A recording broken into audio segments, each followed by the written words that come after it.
Bollywood super താരം അക്ഷയ് കുമാറിനെതിരെ ഗുരുതര ആരോപണങ്ങൾ ഉന്നയിച്ച് ഹോട്ട് നായിക ശിൽപ ഷെട്ടി. ഇരുവരും പ്രണയത്തിലായിരുന്ന കാലത്തെ കാര്യങ്ങൾ ഓർത്തെടുത്താണ് അക്ഷയ്ക്കെതിരെ നടി ആരോപണങ്ങൾ ഉന്നയിച്ചിരിക്കുന്നത്. അക്ഷയ് കുമാർ തന്നെ ഉപയോഗിച്ച് തള്ളുകയായിരുന്നുവെന്നാണ് ശിൽപ പറയുന്നത്. താനുമായി സ്നേഹത്തിലായിരുന്ന സമയത്തു തന്നെ ഇപ്പോൾ ഭാര്യ ട്വിങ്കിൾ ഖന്നയുമായും അക്ഷയ് ബന്ധം പുലർത്തിയിരുന്നുവെന്നും നടി വെളിപ്പെടുത്തുന്നു. തന്നോട് അക്ഷയ് കുമാർ കാണിച്ചത് നെറുകേടായിരുന്നു. ഇന്നല്ലെങ്കിൽ നാളെ അക്ഷയ്ക്ക് അതിന് തിരികെ കിട്ടും. അക്ഷയ് തന്നെ ഉപയോഗിക്കുകയായിരുന്നു. പിന്നീട് നന്നായി തഴയുകയും ചെയ്തു. തന്റെ സ്വകാര്യ ജീവിതത്തിലെ മോശം സമയമായിരുന്നു അത്. അഗ്നിപരീക്ഷയുടെ മുകളിലൂടെ സന്തോഷത്തോടെ നടക്കാൻ കഴിഞ്ഞു. അത് തന്റെ സ്വകാര്യ ജീവിതത്തിൽ കരിനിഴൽ വീഴ്ത്തി. എന്നാൽ ഇൻഡസ്ട്രിയിൽ ഉയരങ്ങളിൽ എത്താൻ കഴിഞ്ഞു. ഒരേ സമയം രണ്ടുപേരുമായാണ് അക്ഷയ്ക്ക് ബന്ധം ഉണ്ടായിരുന്നത്.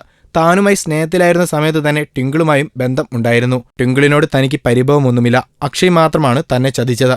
അതിന്റെ പേരിൽ ട്വിങ്കിളിനെ കുറ്റം പറയില്ല എന്നും ശിൽപ പറഞ്ഞു. കഴിഞ്ഞുപോയ കാര്യങ്ങളൊക്കെ അത്ര എളുപ്പത്തിൽ മറക്കാൻ കഴിയില്ല. എന്നാൽ ഞാൻ ഇപ്പോൾ അതിനെ മറികടന്നു കഴിഞ്ഞു. അദ്ദേഹം അതൊക്കെ മറന്നിട്ടുണ്ടാകും. ഇനി ഒരിക്കലും അക്ഷയുമായി ഒരു സിനിമ ഉണ്ടാകില്ല എന്നും ശിൽപ ഷെട്ടി വ്യക്തമാക്കി. പ്രണയ തകർച്ചയെക്കുറിച്ച് ചോദിച്ചപ്പോഴാണ് ശിൽപ ഷെട്ടി ഇക്കാര്യങ്ങൾ വ്യക്തമാക്കിയത്. കൂടുതൽ ഗോസിപ്പുകൾക്കായി ഈ ചാനൽ സബ്സ്ക്രൈബ് ചെയ്യൂ. ഗോസിപ്പ് ബസാർ.